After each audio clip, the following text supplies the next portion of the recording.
రాజ్యాంగం రూపొందించబడ్డది. దానికి అదనంగా 8 షెడ్యూళ్ళు చేర్చడం అనేటువంటి జరిగింది.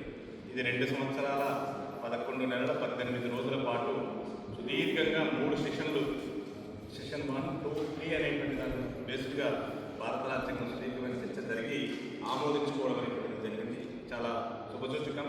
గొప్ప విషయం ఏంటంటే భారత రాజ్యాంగానికి ఉన్నటువంటి గొప్ప విషయం ఏంటంటే ప్రపంచంలో చాలా దేశాల యొక్క రాజ్యాంగ సవరణ జరిగినప్పుడు సంక్షోభాలు.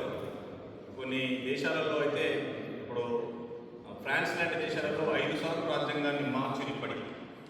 కానీ భారత రాజ్యాంగాన్ని చిన్న చిన్న సవరణలు, కాస్మెటిక్ చేంజెస్ అంటుంటాం, పై మార్పులు జరిగినాయి తప్ప భారత రాజ్యాంగానికి సంబంధించినటువంటి మూల స్ట్రక్చర్ ఎక్కడ మార్పు అనేటువంటిది జరిగినటువంటి సందర్భాలు లేవు.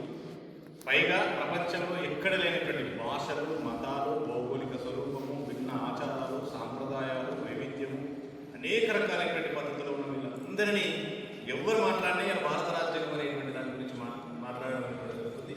ఇంత అద్భుతంగా రాసి ఇలా ఏది కావాలన్నా నాకు రాజ్యాంగం ప్రకారంగా హక్కు కావాలి, నాకు రాజ్యాంగం ప్రకారం వాటా కావాలి, నాకు రాజ్యాంగం ప్రకారంగా గౌరవం కావాలి, సమానత్వం కావాలనేటువంటి ఒక పరిస్థితిని ఇలా మనం ప్రతిబింబిస్తున్నాం. ఈ మతము, ఆ కులము, ఈ ప్రాంతము, ఆ రాష్ట్రము ఏది అయినా ప్రతి ఒక్కరూ రాజ్యాంగాన్ని పే చేసుకుని మాట్లాడే పరిస్థితి ఉందంటే రాజ్యాంగం యొక్క ఔన్నత్యం, రాజ్యాంగం యొక్క గొప్పతనం ఎంత బాగుందో మనందరికీ ఇంతేగానే అర్థమవుతుంది.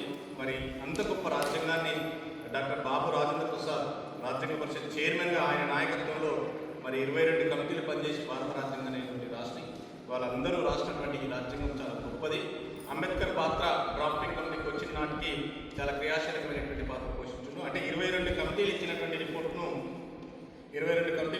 రిపోర్ట్ను ఆయన ఏది ఉండాలి, ఏది ఉండకూడదు అనేటువంటిది 3 దశలుగా చర్చలు చేసి మరి సుదీర్ఘమైనటువంటి ప్రయత్నాల ఫలితంగా సఫలీకృతమైంది. మనకు తెలియదు చాలామంది ఏంటంటే రాజ్యాంగం మీద ఓట్ బ్యాంక్ కోణంలో మాట్లాడేటువంటి సందర్భాలలో ఒక్కరు రాసిరు అని చెప్పి మిగతా వాళ్ళందరినీ కించపరుస్తుంటారు. చాలామంది ఏంటంటే మాకు ప్రాథమిక ఫ్లోర్ ఇచ్చిరు అంటే అంబేద్కర్ ఇచ్చినారు.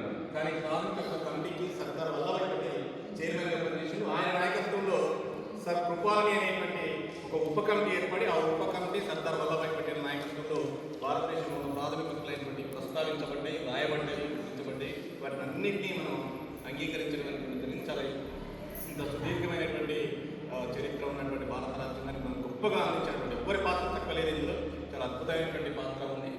అంబేద్కర్ యొక్క పాత్ర కూడా చాలా అద్భుతంగా ఉంది అనేటువంటి విషయాన్ని మనం మర్చిపోకూడదు.